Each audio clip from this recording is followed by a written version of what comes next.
On la présente souvent comme la Suisse de l'Asie. Singapour est une cité-État située à l'extrême sud de la péninsule malaise, à quelques 1000 marins de l'Indonésie, 650 km², plus de 6 millions d'habitants, dont le pouvoir d'achat est l'un des plus élevés au monde et où cohabitent en paix Chinois, Malais, Indiens et Occidentaux. Alors quel est le secret du succès de cette société singapourienne et que représente la présence de la communauté chrétienne dans ce pays ? Eh bien, c'est ce que nous allons essayer de voir ensemble aujourd'hui à l'occasion de cette émission spéciale qui accompagne les 3 volets du magazine de reportage Contre-courant que vous avez pu entendre sur RCF ces dernières semaines. Reportage qui était consacré à Singapour et à l'action des missions étrangères de Paris sur ce territoire. Autour de la table, Christelle Ploquin, journaliste qui a réalisé courant novembre ces 3 reportages à Singapour. Bonjour. Bonjour. Et puis j'ai envie de dire 3 générations de prêtres des missions étrangères de Paris pour lesquels Singapour a une place importante dans leur vie. Tout d'abord le père Jean Charbonnier. Bonjour père. Bonjour. Vous avez vécu plus de 30 ans à Singapour entre 1959 et 1993 et vous allez très régulièrement dans ce pays. Oui, j'y vais presque tous les ans. Le père Gilles Rétinger, qui bonjour. lui est... Bonjour. Vous avez vécu de 1999 à 2001, 3 années qui ont fortement marqué votre vie, je crois. Oui, et j'y retourne également pratiquement chaque année, au moins une fois. Et puis le Benjamin de l'émission, le père Étienne Frécon, qui a été ordonné très récemment. Oui, il y a 1 an.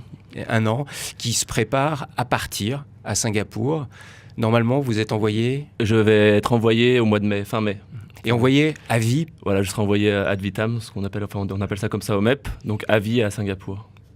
Pays que vous connaissez pour y avoir fait de courts séjours. Oui, en fait, j'y suis allé plusieurs fois quand j'étais volontaire, entre 2004 et 2006. Vous étiez volontaire en Malaisie, le pays juste voisin. Alors, Père Gilles Rétinger, je me tourne vers vous d'abord, parce que pourquoi est-ce que l'on entend si peu parler de Singapour dans les médias ? Bien, il me semble que Singapour fait partie de la sphère anglo-saxonne, on va dire. Donc on parle surtout anglais, c'est très loin finalement de la France. La France qui est surtout tournée vers l'Afrique, quelquefois vers l'Amérique du Sud.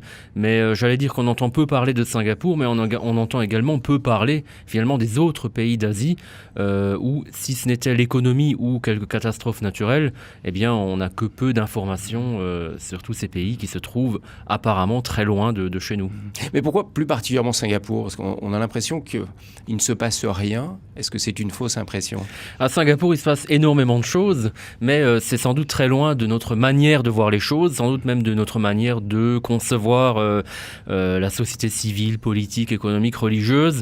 Tout ceci est finalement assez éloigné de ce que l'on peut vivre ici, et peut-être que après cette émission, davantage de personnes s'y intéresseront. Mais voilà, ça nous paraît très loin, à tort. Alors nous allons faire un petit voyage dans le temps avec vous, Père Jean Charbonnier. Je disais que vous êtes arrivé en 1959 à Singapour. C'est une date très importante parce que c'est la date à laquelle le People Action Party, dirigé par quelqu'un dont on va parler à plusieurs reprises dans cette émission, Lee Kuan Yew, a obtenu l'indépendance politique. Alors, revenons en 1959, vous êtes des missions étrangères de Paris, vous arrivez sur ce territoire. J'arrive en bateau sur le Cambodge. Et alors, comment était Singapour à ce moment-là ? Il y avait peu d'immeubles. La majorité des habitats étaient de 3 à 4 étages. Et c'était un habitat composé de communautés chinoises, surtout, différentes, parlant leur dialecte. Par contre, l'ensemble de la population parlait un peu de malais. C'est-à-dire qu'il y avait rien de tous ces signes de la modernité que l'on voit aujourd'hui à Singapour ? Pas du tout. Il y avait l'immeuble le plus haut que je connaissais à l'époque, avec 14 étages. C'était une tour isolée. C'était à l'ouest de Singapour. Et dès l'année suivante, enfin dès 1962, des immeubles de 10 étages ont été construits un peu plus loin. C'était la première ville satellite de Queenstown.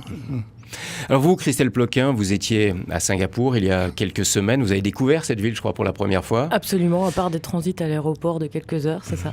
Quand vous entendez le père Charbonnier décrire Singapour 1959, c'est pas tout à fait ce que vous avez vu. Ah bah non, c'est sûr, ça fait sourire. On dirait que vous ne parlez pas du même pays, parce que moi j'ai l'impression que la plus petite tour que j'ai vue, elle faisait 14 étages. C'est plutôt des gratte-ciel qui font 60, 70. Moi je suis montée au 68e étage d'un immeuble chez des gens, chez des particuliers. J'étais déjà très surprise. Je suis montée aussi sur le toit du tout nouveau complexe hôtelier où il y a un casino et une piscine qu'on appelle la piscine de l'infini. Alors je voudrais pas dire à quelle hauteur elle est parce que je vais me tromper dans les chiffres, mais elle est très très haut. C'est la plus haute piscine du monde. Elle est très longue aussi. Et elle est très longue. et il paraît-il, puisque j'ai pas essayé, mais quand on se baigne dedans, comme on voit que l'horizon, on a l'impression de voler un peu. Mais oui, tout est très haut, tout est très dense, très serré. Il n'y a pas d'habitat vieux, enfin dans ce que j'ai vu en tout cas. Et en même temps, tous les signes de la modernité. C'est ça, c'est-à-dire que ce soit dans les quartiers résidentiels ou dans le quartier d'affaires, on a l'impression que Singapour vient de sortir de terre. En une trentaine d'années, toute la ville a été démolie et rebâtie. De deux façons. Le centre, c'était des vieilles maisons. En partie, elles ont été restaurées pour attirer les touristes. Et puis, à la périphérie, des villes satellites qui occupent toute l'île maintenant. Mais ce sont des ensembles de 300 000 à 500 000 habitants, avec tout ce qu'il faut, magasins, parcs, piscines, et toutes les facilités. Et qui maintenant ne forment plus qu'une seule ville, même si chaque quartier est autosuffisant. Singapour n'est plus qu'une grosse ville. Ils ont même, ces dernières années, gagné un certain nombre de kilomètres carrés sur la mer, en important des tonnes de sable d'Indonésie. Et donc ils ont grignoté, si je puis dire, du territoire sur la mer pour agrandir la superficie de l'île. Alors Père Gilles Rittinger, 650 km², c'est pas énorme. 6 millions d'habitants, c'est beaucoup sur une petite surface pareille. On l'a vu, donc ils gagnent de la surface en s'élevant vers le ciel. Comment est-ce qu'on explique ce boom économique qui a transformé cette petite ville de pêcheurs et de commerçants des années 50 à ce qu'est Singapour aujourd'hui? Singapour, c'est une méritocratie. Donc, tout est basé sur le mérite. Et donc, si on travaille, si on étudie, si on met en œuvre toutes les capacités que l'on a au profit de ce qui nous est confié, et puis du travail, des études, du pays, eh bien, forcément, on va avoir le salaire qui est en conséquence, mais également les diplômes, les projets qui sont confiés. Donc, il y a eu, de la part de Lee Kuan Yew, le fondateur de Singapour moderne, cette idée de bâtir une méritocratie et donc de tout baser sur les capacités individuelles. Chacun travaille au service de la construction d'une nation et ensuite d'un développement. Mais alors, excusez-moi, Père Charbonnier, à ma connaissance, initialement, Singapour devait être une cité communiste, socialiste, non, quand vous êtes arrivé en 59? Lee Kuan Yew lui-même était socialiste et il est arrivé au pouvoir en jouant sur l'anticolonialisme anglais. Si bien que quand je suis arrivé, justement, l'archevêque m'a demandé si je n'avais pas un petit ouvrage sur le socialisme. Il était un peu inquiet de ce qu'allait faire Lee Kuan Yew. Donc on pensait vraiment que Singapour allait devenir mais très vite, une société socialiste, voire communiste. Oui. Ouais. Mais qu'est-ce qui s'est passé alors? Disons que, oui, Lee Kuan Yew a joué sur la méritocratie, mais il a été très pragmatique. Il a réfléchi tout de suite à ce dont il disposait pour faire vivre Singapour. Or, il n'y avait aucune ressource naturelle. Il y avait des populations dispersées, sans lien commun. Et donc, il a pensé que Singapour pouvait s'enrichir, pouvait croître, si c'était ouvert au monde, ouvert à un marché mondial. Or, si ça avait été une cité marxiste, c'était impossible. C'était couler Singapour. Père Rittinger. Oui, alors il y a aussi... il faut rappeler que ce qui est, par exemple, comme chez nous, binaire, donc public, privé, religieux, culturel, non religieux, droite, gauche, etc., ça n'existe pas là-bas. C'est-à-dire qu'on retrouve l'ensemble des orientations, des composantes qui se mettent au service d'une même nation. Donc on va être plutôt de gauche ou plutôt de droite, etc. Mais c'est représenté dans une même entité et au service d'un même projet. La conception telle que nous l'avons de l'organisation publique de la société politique, économique et religieuse, elle est propre à notre type de société. Mais ce n'est pas le cas là-bas. Donc là-bas, en fait, on prend les personnes de bonne volonté avec leurs qualités qui se mettent au service d'un même projet, quelle que soit finalement l'orientation ou l'inclination des uns et des autres. Père Étienne Frécon, on ne vous a pas entendu jusqu'à maintenant. Vous avez passé plus de temps en Malaisie, mais vous allez partir pour toute votre vie à Singapour. Vous y avez fait plusieurs séjours. Qu'est-ce que cela évoque quand vous entendez ceux qui nous parlent de cette société singapourienne actuellement ? En fait, je pense que c'est assez vrai. Enfin, moi, ce qui m'avait frappé là-bas, c'est de voir comment cet État s'était développé assez rapidement. De voir qu'en fait, malgré la hauteur des buildings, etc., finalement, on se sent pas trop oppressé, j'ai trouvé. Et après, d'un point de vue politique et religieux, c'est beaucoup moins binaire qu'en France, ça c'est vrai. Tout se lie bien finalement. Il n'y a pas d'antagonisme finalement entre la culture, le religieux, le politique, etc. Et tout ça se mêle assez bien.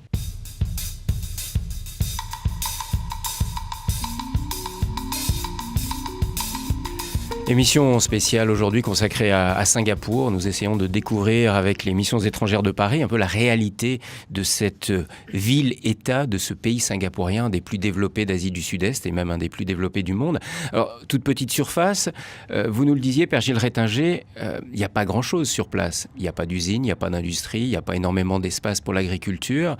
Qu'est-ce que c'est la matière grise finalement qui fait fonctionner ce pays ? Et donc c'est l'État tertiaire certainement le plus développé au monde, avec une société de services avec sécurité et une clean société, donc c'est-à-dire pas de corruption, pas de compromission. C'est d'ailleurs, je crois, le deuxième État, me semble-t-il, au classement le moins corrompu du monde.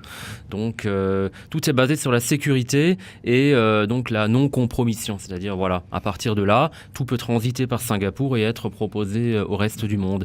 Et c'est donc cette société de services, banque, assurance, etc., mais aussi production, un certain nombre de hautes technologies, de laboratoires de recherche, l'enseignement. Il y a également un certain nombre d'ailleurs de Français aujourd'hui, d'ingénieurs qui étudient à Singapour.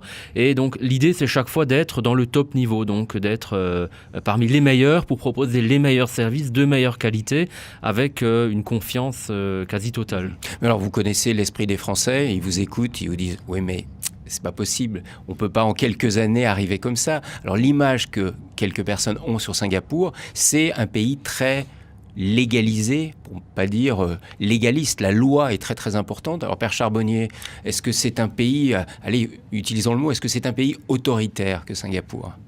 Certainement, oui, mais bon, c'est, du point de vue légaliste, comme vous le dites, c'est plutôt la rule of law des Anglais. Il y a cette éducation anglaise qui a bien servi la population. Et le fonds chinois, qui est celui d'un régime de consensus. Il faut obtenir le soutien des cœurs de toute la population. Donc avec ces deux éléments, Singapour a pu commencer par une industrialisation. Ça, c'était pas du tertiaire dans les premières années. Lee Kuan Yew a fait venir des industries dans la région de Jurong. Il a développé toute une partie de l'île. Il fallait donner du travail. Le départ des bases anglaises s'est traduit par 60 000 ouvriers en moins. Et alors du travail à fournir à la population locale. Donc il y a eu cette idée qu'il fallait laisser le monde entier venir investir à Singapour, et donc il ne devait pas y avoir de grève, il devait y avoir sécurité, il devait y avoir… Ce qui a réorienté les syndicats. Au départ, les syndicats étaient comme en Europe, avec des réclamations de salaires et autres. Et alors il y a eu des organismes qui se sont mis en place de coopération avec le gouvernement pour que les syndicats se modernisent, c'est-à-dire… aide à la productivité sans qu'il y ait de grève, sans qu'il y ait insécurité. Donc on leur a fait comprendre qu'il valait mieux éviter les grèves, quoi, tout à fait, de manière un peu ferme et autoritaire, non ? Oui, mais je crois que l'Église a été impliquée aussi à un certain moment, non, dans cet accompagnement des syndicats. Oui, mais une petite minorité inspiré par ce qui se fait en Europe, c'est-à-dire la critique du système. Disons que c'est l'analyse marxiste de conscientiser les gens, enfin, de mettre le doigt sur les exploitations et finalement renverser le système. Donc Lee Kuan Yew, qui avait été associé à des marxistes dans sa campagne pour être élu, lui a tout de suite repéré cette mentalité et en 87, je crois, 86, 87, il a arrêté quelques leaders catholiques, dont le secrétaire de la commission Justice et Paix, qui a été le plus touché. Il a dû faire 2 ans de prison. Ça, c'est du passé. Aujourd'hui, comment est la situation au niveau, justement, de tout ce qui est plutôt loi dans la société singapourienne ? Christelle Ploquin, vous qui en revenez, vous avez senti cette dimension de loi, de règles dans la société ? Oui, c'est vrai que quand on arrive, c'est assez frappant le côté lisse, ordonné, rangé de ce pays. C'est-à-dire que pourtant, on parle de choses politiques, de choses sociales qui, normalement, mettent un peu de temps à se voir. À Singapour, ça se voit tout de suite. Dans le métro, dans la rue, vous avez l'impression d'arriver dans une série presque trop belle pour être vraie, quoi, tellement les gens sont sages et lisses. Mais en fait, j'ai beaucoup parlé avec des Singapouriens de ce côté-là, où tout est très légiféré. Mais en fait, il faut vraiment sortir de notre culture d'occidentale et particulièrement de français empreint de liberté, de contestation, etc. Pour les Singapouriens, c'est la clé du bonheur. C'est-à-dire qu'ils ne voient pas le problème, ils ne voient pas pourquoi nous, on trouve qu'il y a trop de lois. Puisque les chewing-gums, c'est sale, il y a une loi pour interdire les chewing-gums et tout le monde est heureux. Et donc il y a des panneaux qui indiquent que si vous jetez un chewing-gum, c'est tant de dollars singapouriens. $, je crois, Même chose si vous fumez à tel endroit. Exactement. Et c'est propre. Et les gens c'est fument propre, pas. mais ils n'ont pas la sensation d'être contraints. Nous, en France, dès qu'on nous met une loi, on dit « Ah, voilà, tout passe par la loi, on est surveillé, on nous interdit tout ». Là-bas, c'est normal, c'est le chemin vers le bonheur. Donc eux, ça les gêne pas, ils sont très heureux de ça et ils trouvent pas qu'il y ait trop de lois et ils s'étonnent de voir les étrangers s'étonner de ça. Alors Gilles Rétinger, à la longue, quel type de mentalité est-ce que ça crée dans la société ? Mais, ce que je voulais ajouter juste à l'instant, c'est tout à l'heure je vous parlais de méritocratie, mais tout est basé également sur l'éducation. Parce que l'éducation, c'est à partir de là que un pays peut se construire et s'organiser. Alors en arrivant là-bas, évidemment, on voit les choses se voient immédiatement. C'est aussi un pays tout petit. Donc étant tout petit, les choses sont concentrées. C'est comme si on prenait la France et qu'on la rétrécissait toute petite à un arrondissement de Paris. Et puis on avait toutes les lois de France qui sont représentées dans un seul tout petit pays. Et donc ils sont là. Petit pays veut dire également en superficie, mais grand pays par tout ce qui peut être fait, veut dire qu'il faut s'organiser d'une autre manière que de vastes contrées que l'on peut rencontrer comme toute l'Europe ou je ne sais pas. N'empêche que quand on est là-bas, de se dire qu'on peut prendre le métro sans se faire agresser, de se dire que les rues sont propres, de se dire que on peut avoir une maison, on risque pas de se réveiller le lendemain matin en ayant des graffitis sur sa devanture, avoir un commerce en se disant qu'a priori on a peu de chances de se faire cambrioler, agresser, etc. Ça me paraît quand même agréable et on a quand même une qualité de vie. Il n'y a qu'à interroger les Français qui ont vécu quelques années là-bas, qui est assez exceptionnelle et qui, ici, souvent, bien, si on veut la présenter comme plutôt une série d'interdits ou de contraintes qui paraissent plutôt là-bas comme des qualités, des choses plutôt positives en qualité de vie quotidienne. Voilà. Alors j'insiste, cette émission n'est pas sponsorisée par l'Office du tourisme de Singapour. Vous êtes tout à fait libre d'exprimer vos points de vue, mais c'est vrai que vous nous en décrivez un aspect fort agréable. Je vous ai demandé, Père Gilles Rétinger, de venir avec de la musique sous votre bras, de la musique ramenée de Singapour. Là aussi, on part presque dans un pays merveilleux avec cette musique très douce. Je vous propose de l'écouter.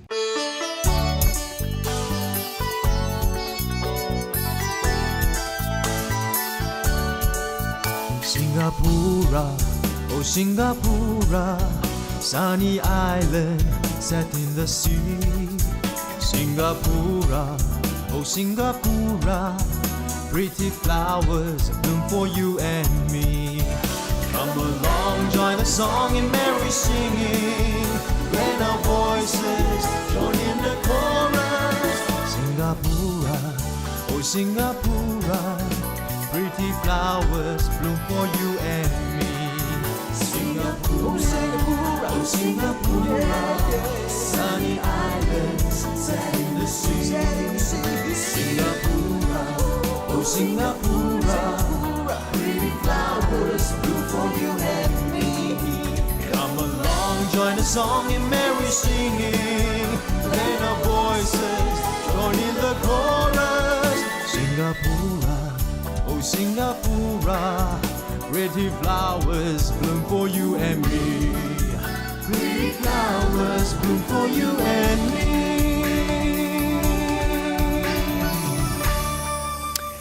Et oui, For You and Me, pour vous tous, nous vous proposons un voyage à Singapour aujourd'hui à travers cette émission en compagnie des prêtres des missions étrangères de Paris. Coup de projecteur sur cette société. Alors, Christelle Ploquin, quand vous êtes rentrée de Singapour, fraîchement rentrée, je vous ai eu au téléphone, vous prépariez vos reportages que l'on a pu écouter toutes ces semaines passées. Et vous m'avez dit, j'ai quand même été très impressionné par la place de l'argent dans cette société. Oui, absolument. On sent dès le premier instant là-bas que l'argent est roi. D'abord, ça se voit. Je veux dire, tout a l'air neuf. Les gens ont des voitures magnifiques, toutes propres, qui lavent tous les jours. C'est très important. Et puis, moi, j'ai quand même un petit peu voyagé dans ma courte vie. C'est le seul pays du monde où je suis allée où les premières questions qu'on me pose ne sont pas comment c'est la France, est-ce que vous avez des enfants, mais est-ce que vous gagnez bien votre vie, combien de voitures avez-vous, est-ce que votre mari gagne bien sa vie, êtes-vous propriétaire ou locataire de votre appartement. C'est des choses qui m'ont un peu désarçonné au début, moi en tant qu'occidental arrivant là-bas. Alors vous, Père Charbonnier, qui avez vécu 30 ans là-bas, je ne vais pas vous demander combien vous gagnez sur place en tant que prêtre des missions étrangères à Singapour. Les prêtres ont tout ce qu'il leur faut. Aussi. Ça, les gens sont très généreux. Alors, comment expliquer cette place importante, voire essentielle, de l'argent dans la société singapourienne ? Dès les origines, ce sont des pionniers qui sont venus avec pas un sou sur eux, qui se sont mis au travail. Qui sont venus de Chine, pour la plupart. Les Chinois, oui. Et ils ont travaillé dur, ils ont économisé pour permettre à leurs enfants une éducation correcte. Alors le choix de l'école est très important. C'est là que les écoles catholiques sont très cotées, puisque le Premier ministre y a mis ses enfants. Et cette éducation est très importante du point de vue chinois et du point de vue anglais aussi. On veut former des gentlemen et du point de vue chinois, on veut que la tradition culturelle, morale de la Chine soit respectée. Alors justement, est-ce que dans la tradition chinoise, le fait de gagner de l'argent n'est pas considéré comme une bénédiction de la part des divinités taoïstes ? Oui, on a fait des comparaisons avec les théories de Max Weber à ce sujet-là. Oui, si on veut, c'est une bénédiction, si bien qu'il y a un lien entre ce que les gens gagnent et ce qu'ils donnent. Ils donnent beaucoup à l'Église. Les églises de Singapour, ils s'en est bâti une trentaine dans les 30 dernières années, ont été financées par les gens de Singapour. Père Gilles Rétinger, par rapport à cette relation à l'argent, ou qu'est-ce que vous avez observé en y vivant ? Évidemment, c'est une société très prospère. L'argent, il y a une place importante, mais les gens sont également très généreux. Je me souviens lors du tsunami qui avait eu lieu en Indonésie. Il y a quelques années, il y avait eu un tsunami, il y a eu plusieurs millions de dollars qui ont été rassemblés en un week-end et qui ont été envoyés. Donc il y a une générosité qui est très présente. Mais il me semble que sur la relation de la population à l'argent, là aussi on est dans la sphère anglo-saxonne. Et pas si loin de chez nous, si on va en Angleterre, on peut retrouver, ou aux États-Unis, également quelque chose d'un peu similaire. C'est-à-dire quand on se présente, on va dire combien je gagne par mois, quel type de voiture j'ai, etc. Là aussi, la relation donc, que l'on peut avoir, nous, à l'argent ici en tant que Français ou Européens n'est pas la même que celle que peut avoir un Anglais ou un Américain. Et on peut retrouver, il me semble, des similarités entre les États-Unis, l'Angleterre et puis le monde à Singapour. Père Étienne Frécon ? Oui, je voulais juste confirmer ce que disait Gilles Rétinger, parce que actuellement j'habite en Angleterre et ce qui m'a frappé, c'est un peu le même rapport qu'ont les Anglais à l'argent. Par rapport aux Singapouriens. Effectivement, moi, quand je suis allé à Singapour, j'avais été vraiment frappé par la richesse des Singapouriens, leur générosité aussi, puisqu'ils sont extrêmement généreux. Et en arrivant à Londres, depuis 2-3 mois, je suis aussi frappé par les sommes, les fonds qui sont levés à travers les charities en Angleterre. C'est des sommes pharaoniques, c'est vraiment énorme. Et je pense que ce que j'ai pu expérimenter quand je suis allé à Singapour ou en Malaisie, qui est un pays qui lui ressemble, c'est un peu le même principe. Il y a beaucoup d'argent et il y a beaucoup de fonds qui sont levés pour être redistribués aux associations caritatives. Gilles Rétinger ? Oui, moi, ce que j'avais retenu à Singapour, c'est que le problème, c'est pas d'avoir de l'argent, c'est de savoir ce qu'on en fait. Christelle Ploquin, on parle d'argent, mais il y a aussi tous les signes extérieurs de l'argent. Voitures, vêtements, marques. On est dans une société de consommation à Singapour. Ça, c'est ce que m'a longuement expliqué le père René Nicolas qui tient la maison des MEP à Singapour. C'est que pour lui, c'est surtout une société de paraître. La face, comme il dit, la face est très importante. Et donc, c'était très surprenant pour eux de me voir arriver, par exemple, avec mes petites baskets, alors que j'arrivais de France, le pays de la mode. Et pour eux, le paraître est important. Mais en fait, il faudrait pas entendre ça avec une connotation négative, comme des gens qui n'auraient pas de profondeur. Ça n'empêche pas d'être, comme vous le disiez à l'instant, aussi une population, une culture très généreuse, très tournée vers les autres, très bienveillante. Voilà. Alors, autre aspect paradoxal, quand on voit ça de l'extérieur, en observateur, c'est qu'on est donc dans une société où l'argent tient une place importante, une société matérialiste. Et alors, quand je vois le taux de pratique religieuse, près de 60% des chrétiens sont pratiquants. En gros, il y aurait 220 000 catholiques à Singapour. Le taux de pratique est de plus de 60%. Alors là, j'aimerais bien que vous m'expliquiez comment, dans une société dite matérialiste, on n'assiste pas à une sécularisation comme nous la vivons en France. Père Ettinger. Là aussi, c'est tout à fait différent. C'est-à-dire que les Singapouriens, me semble-t-il, prennent l'évangile comme programme de vie et à partir de là, essaient de s'améliorer, de se mettre au service les uns des autres, de travailler le mieux possible. Donc, ils gagnent de l'argent. Ils gagnent cet argent. Là aussi, qu'est-ce qu'on en fait ? Qu'est-ce que nous dit l'évangile ? On peut trouver dans les paroisses des réflexions à ce sujet-là. Je gagne de l'argent, mais je dois en donner aussi aux autres qui sont plus pauvres. Je dois aider d'autres parties du monde. Je dois, etc., etc. Il nous faut aussi, là, effectuer un déplacement et sortir de notre manière à nous de voir les choses. C'est-à-dire, on peut retrouver ça dans d'autres pays du monde, pas qu'à Singapour. Mais nous, on voit ici souvent le fait de gagner de l'argent ou d'avoir un certain nombre de choses comme étant plutôt négatif.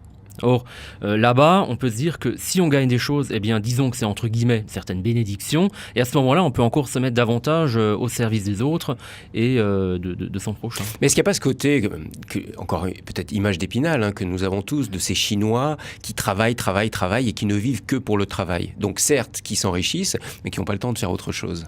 J'ai pas l'impression. Les familles que je connais, évidemment, ils travaillent, on va dire, plus qu'ici, quantitativement, si on peut dire, parce qu'à la base, il n'y a pas la limite que l'on peut avoir ici de 35 heures, etc. Donc, les congés payés, les choses... Il y a des congés payés, il y a une limite horaire qui n'est pas... C'est pas la même chose Il y a beaucoup de fêtes religieuses aussi, je crois. Il y a également beaucoup de fêtes religieuses qui sont réparties entre les différentes religions. On pourrait d'ailleurs en parler. On va en parler dans sur la fameuse loi sur l'harmonie des races et des religions.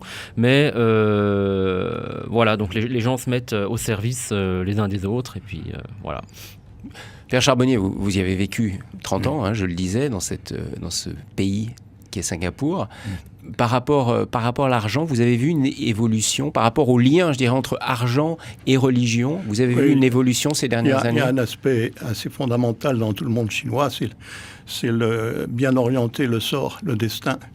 Et donc, un investissement dans la religion, dans les églises et tout, rapporte des bénédictions et éloigne les mauvaises influences, la mauvaise fortune.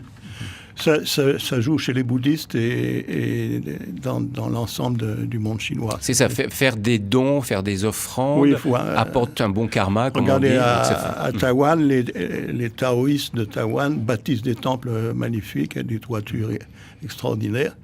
Et pour eux, c'est un investissement. C'est une mise de fonds qui leur rapporte. Finalement. Et chez les chrétiens de Singapour, c'est la même chose? Il y a un peu ce fonds. Il y a un fonds animiste. Par exemple, pour le logement, on veut pas. On invite tout de suite le prêtre à venir bénir la maison pour écarter les mauvaises influences. Surtout si c'est au soleil couchant ou bien s'il y a le numéro 4 à la porte. Alors, Christelle Ploquin, vous souriez parce que la bénédiction d'un appartement, vous l'avez vécu et vous nous l'avez partagé dans le reportage. Au 68e étage, voilà, c'était un prêtre MEP qui était appelé dans une famille indonésienne. Donc, on était tous serrés dans ce petit appartement pour la bénédiction du logement. Et effectivement, j'ai compris que c'était dans les choses normales et habituelles à Singapour. Et ça se fait d'ailleurs dans la bonne humeur. Je voulais juste rebondir sur ce que vous disiez à l'instant. Vous disiez l'argent, c'est une bénédiction là-bas. Je rappelle ce que vous disiez au tout début, Père Ettinger, c'est aussi mérité. C'est-à-dire qu'à Singapour, il n'y a pas de honte à avoir de l'argent puisqu'on l'a mérité, on a travaillé pour l'avoir. Et après, le fait de le donner, ça rejoint ce dont on parlait aussi tout à l'heure, le côté un peu légaliste. Le Père Bruno Saint-Juron en parle dans un des reportages très très bien en disant ils sont beaucoup dans une notion de qu'est-ce qu'il faut faire, qu'est-ce qu'on doit faire. Donc comme on doit donner son argent parce qu'on doit être généreux, parce que l'Évangile nous invite à nous tourner vers les autres, eh bien qu'est-ce qu'on fait et à qui on le donne. Donc il y a toutes ces notions-là qui se retrouvent encore une fois là. En lien avec argent, consommation, on associe souvent individualisme. Est-ce que dans la société singapourienne, ce développement économique est lié à un développement de l'individualisme ? Et là aussi, on associe individualisme à argent en parlant de Singapour parce qu'on prend comme repère ou comme critère d'analyse notre monde à nous. Or, il faut une fois pour toutes sortir de nos catégories et accepter d'élargir notre champ de vision et voir ailleurs comment ça se passe. C'est pas parce qu'on gagne de l'argent qu'on va forcément être individualiste. C'est pas parce que, je sais pas, etc., etc. Donc, il faut voir les choses qui se passent autrement ailleurs. Et à Singapour, je vais vous dire comme prêtre, j'ai jamais mangé seul, par exemple, là-bas. Donc voilà, il suffit après la messe, forcément on se retrouve avec des chrétiens qui sont là, forcément on est invité dans telle famille, forcément on va être, voilà, on se retrouve, on n'est pas seul et on ne pense pas à la société en tant qu'individu qui vivent seuls, mais en tant qu'individus qui se mettent au service d'un projet commun et d'une société qui doit se construire, dans laquelle eh bien, les différentes religions sont comprises. Père Étienne Frécon, ça vous fait plaisir d'entendre ça, vous qui allez partir à Singapour? Oui, d'une certaine manière, ça me rassure. Oui, moi, ça m'avait vraiment frappé à chaque fois que je suis allé à Singapour, d'expérimenter un peu cet esprit de famille, si je puis dire. C'est-à-dire que on est vraiment membre d'une communauté, comme prêtre, mais même les chrétiens qui se rassemblent dans les églises se retrouvent pour manger après la messe. Il y a des cantines, il y a des choses comme ça qui permettent vraiment de se sentir membre d'une communauté. Et à mon avis, c'est extrêmement important, c'est-à-dire que dans le développement économique de Singapour, il y a peut-être un peu d'individualisme, mais quand même la communauté reste très forte.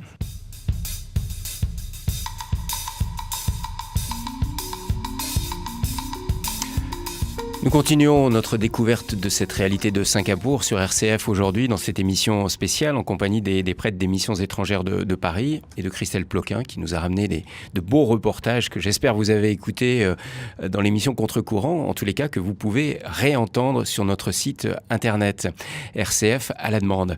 J'aimerais qu'on aborde ensemble maintenant quelque chose qui nous intrigue vu d'ici quand on a une petite vision de Singapour, c'est le multiculturalisme. Il y a à Singapour une grosse communauté chinoise.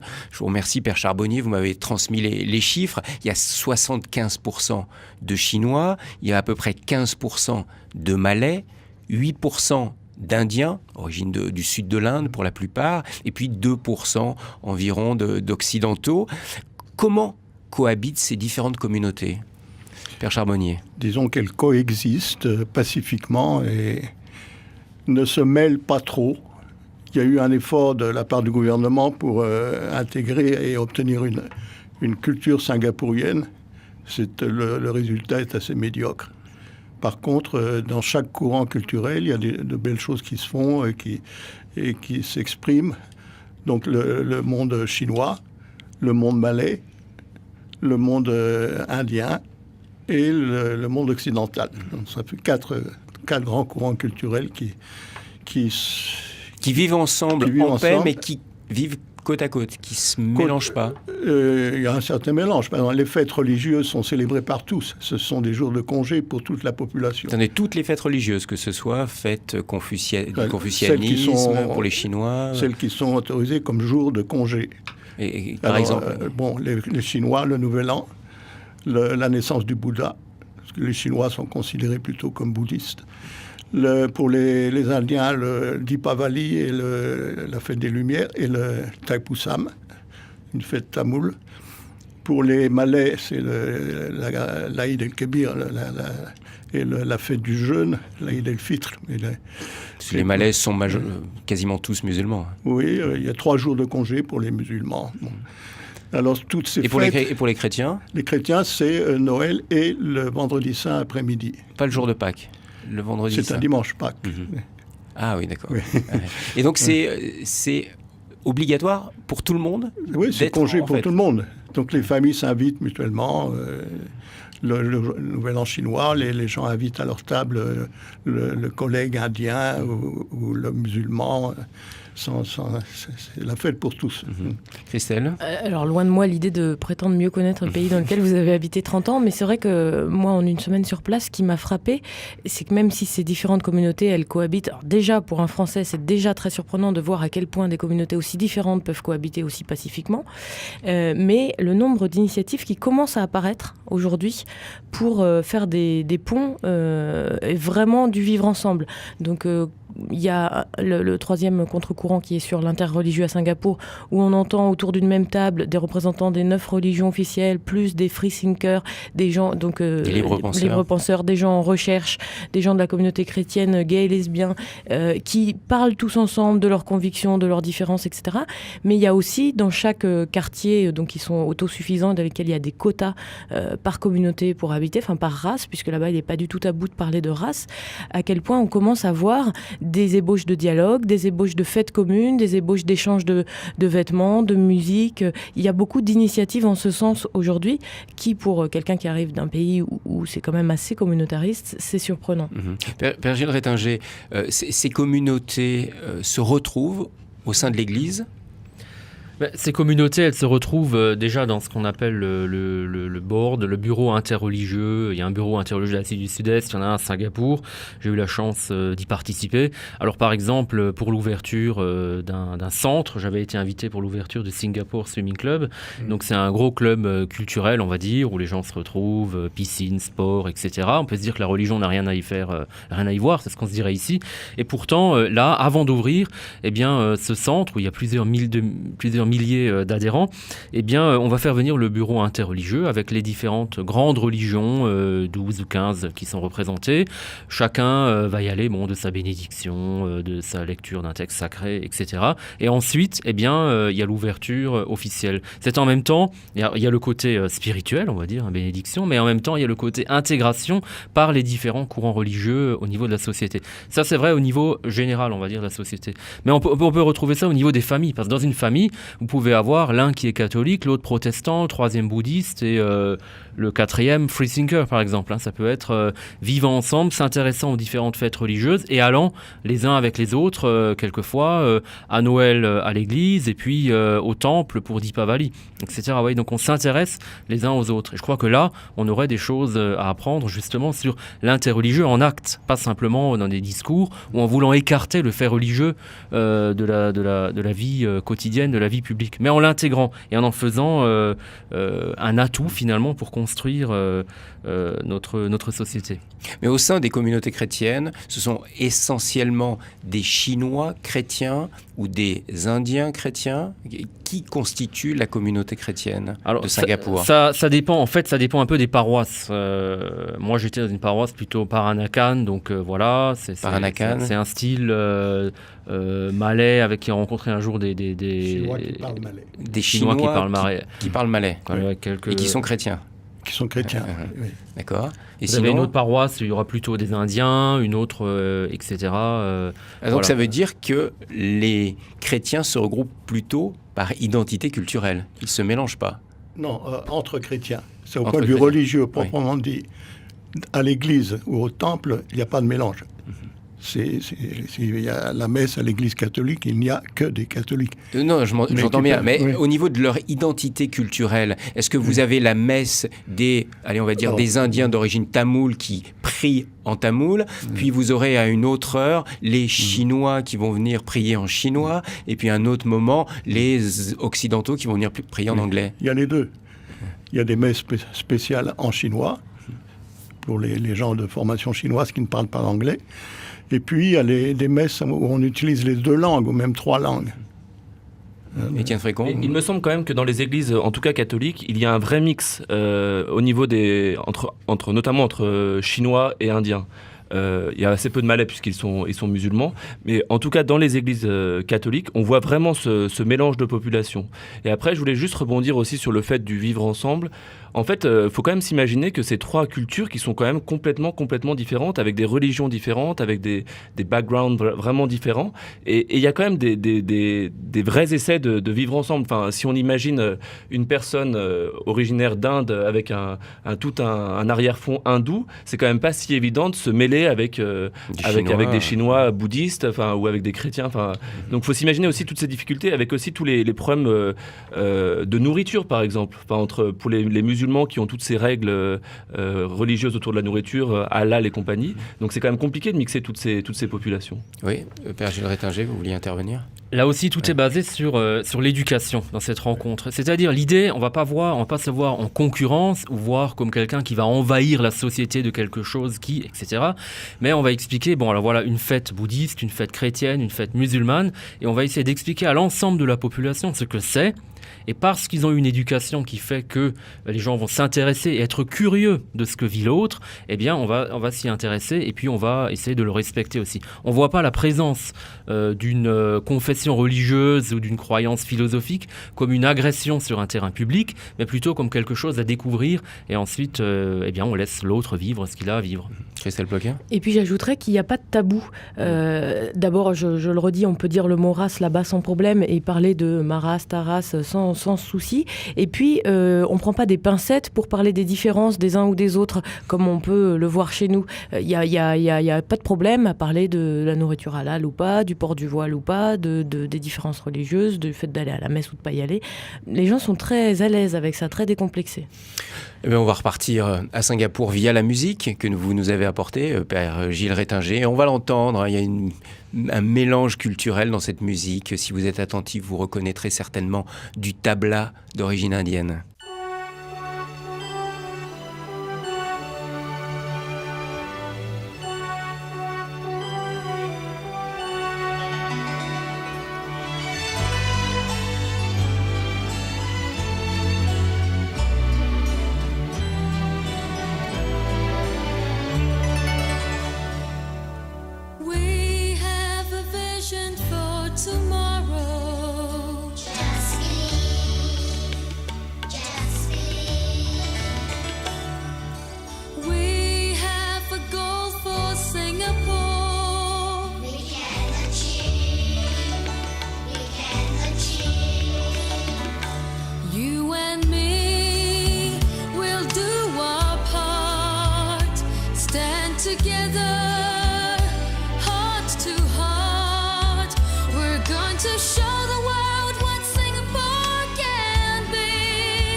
Une musique singapourienne qu'on pourrait entendre un peu à Hollywood, non ? Il y a un côté américain quand même, je trouve, dans ce style. Il y a une grande influence nord-américaine.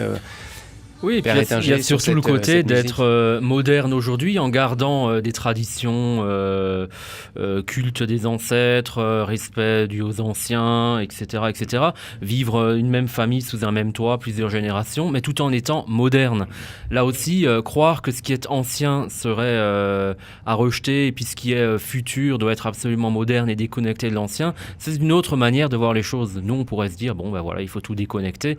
Eh bien, à Singapour, on voit les choses autrement. Christelle Ploquin, on l'a entendu dans votre reportage, vous avez suivi le père Bruno Saint-Géron, qui est un prêtre des missions étrangères de Paris, qui est particulièrement impliqué dans le dialogue interreligieux. J'aimerais qu'on parle un instant de cette réalité singapourienne. On a vu, il y a beaucoup de religions présentes à Singapour. Qu'est-ce que vous avez découvert en suivant le père Saint-Géron ? Alors effectivement, lui, il est vraiment impliqué dans ce travail-là. Il a même choisi d'être missionnaire pour ça. Il m'a dit une phrase qui m'a beaucoup marqué en disant « Moi, j'ai choisi d'être missionnaire pour me retrouver dans la position de l'étranger que les autres ne comprennent pas forcément et qui a tout à découvrir et tout à apprendre. Et il croit beaucoup à ce dialogue interreligieux et à la construction de liens entre les différentes communautés.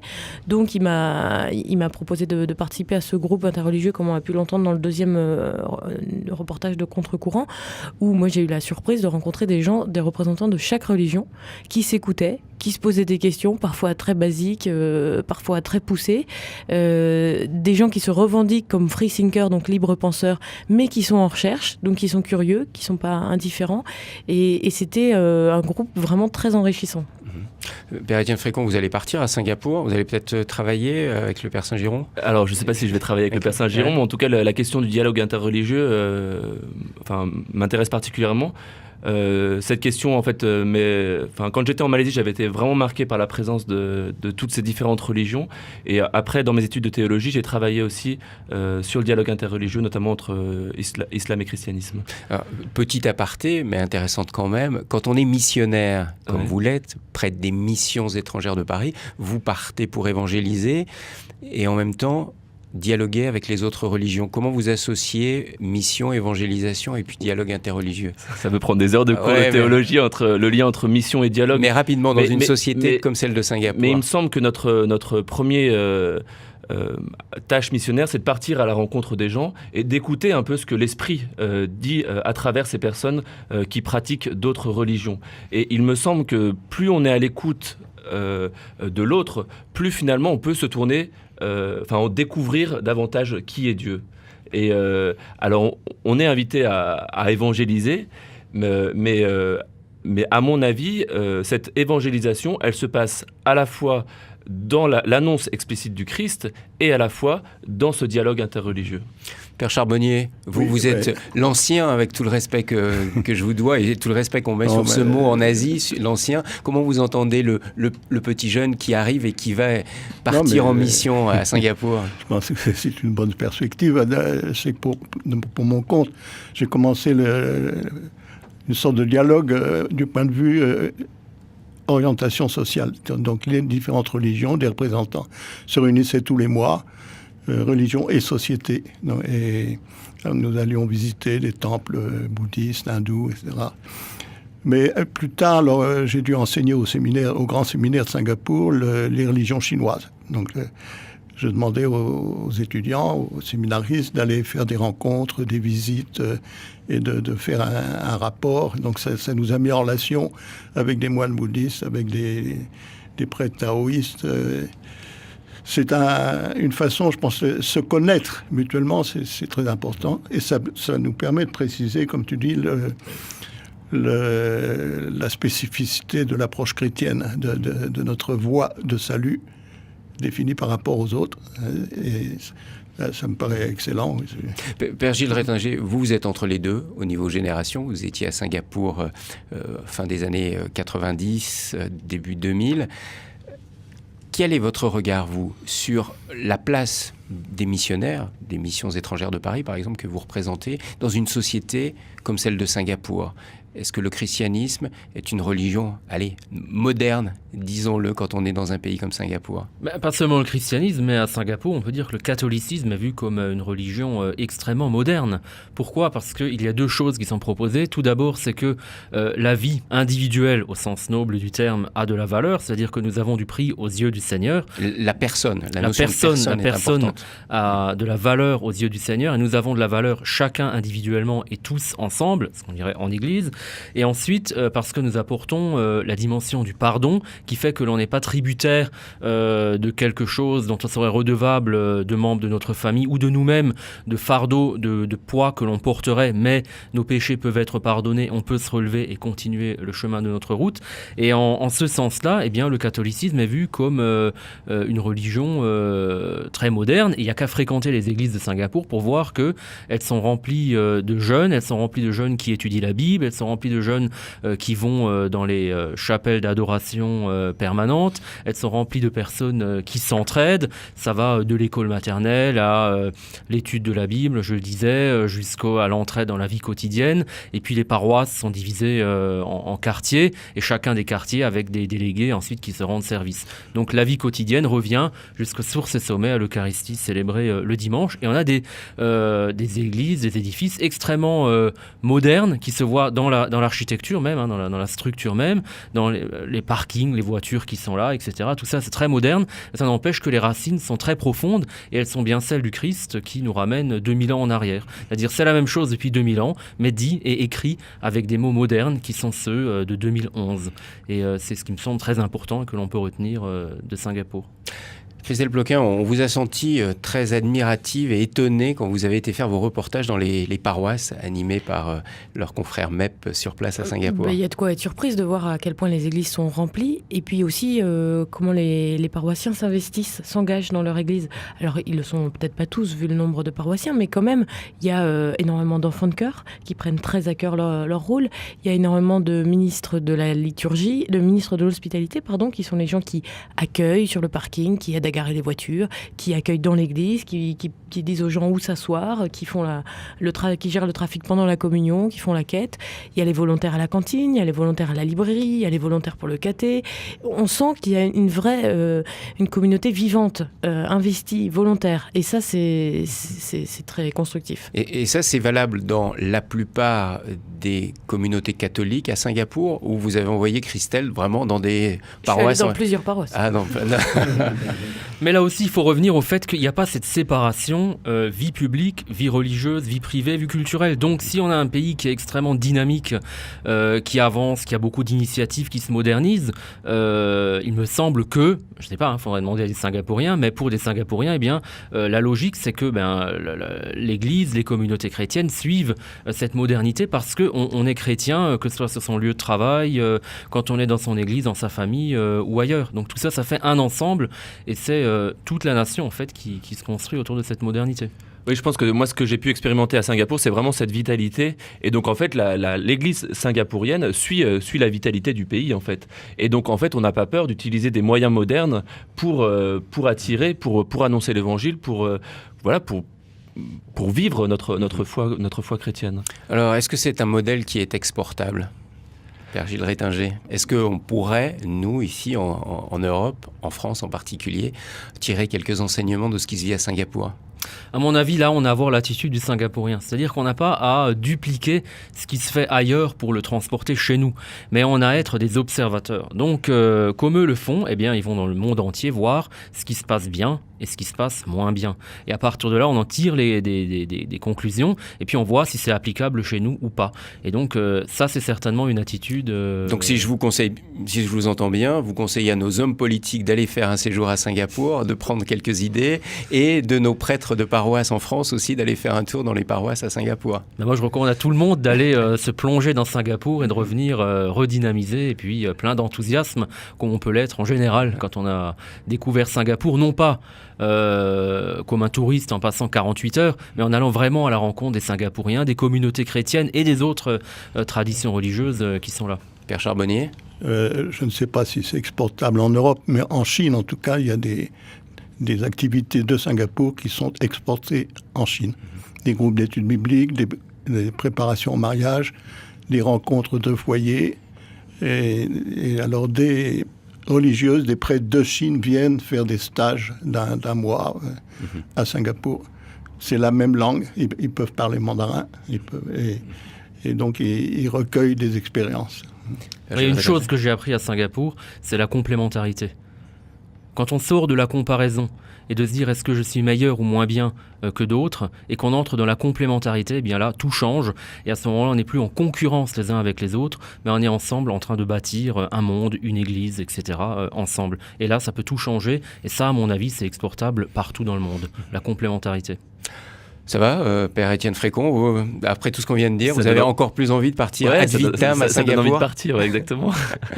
Écoutez, un grand merci à vous quatre d'être venus nous parler de cette réalité de Singapour, de cette réalité de cette société singapourienne, de l'Église catholique dans ce pays. En tous les cas, si vous voulez en savoir plus, je vous renvoie toujours au site RCF pour réentendre cette émission, ou au site des Missions étrangères de Paris, où vous aurez beaucoup d'informations sur Singapour. Et puis sachez aussi que des volontaires peuvent partir pendant 1 an, 2 ans en mission dans différents pays à Singapour, voire quelques mois. N'hésitez pas, toutes les informations sur le site internet des Missions étrangères de Paris. Merci à tous et puis peut-être bon voyage à Singapour.